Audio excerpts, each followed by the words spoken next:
আসসালামু আলাইকুম, আপনারা সবাই কেমন আছেন? এখানে আম নিয়েছি, আমের আচার বানাবো। প্রথমে আমের চোচাগুলো চুলা নিব। সবগুলো আম চুলানো হয়ে গেছে, এরকম 4 পিস করে এখন কাটা নিব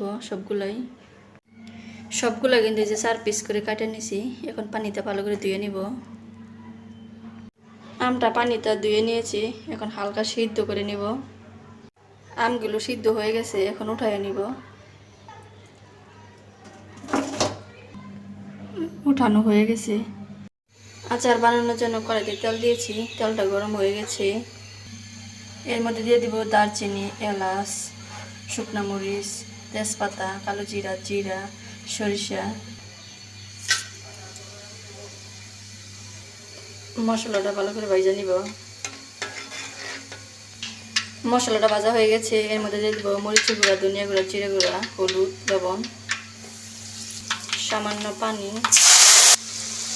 মশলাটা কিছুক্ষণ কষিয়ে নিব। এর মধ্যে দিয়ে দিব চিনি। চিনিটা গলার পর কিন্তু আমটা দিয়ে দিব। চিনিটা কিন্তু গলে গেছে, এখন সিদ্ধ করে আমটা দিয়ে দিব। আমটা দিয়ে দিয়েছি, এখন মিশিয়ে দিব।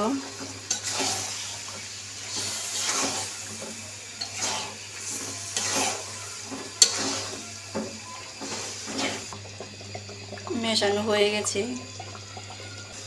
আচারটা কিন্তু এই পর্যায়ে আসছে। এখন দিয়ে দিব আচারের জন্য একটা মশলা বানাইছি, ওইটা মশলাটা আচারের সাথে মিশিয়ে দিব।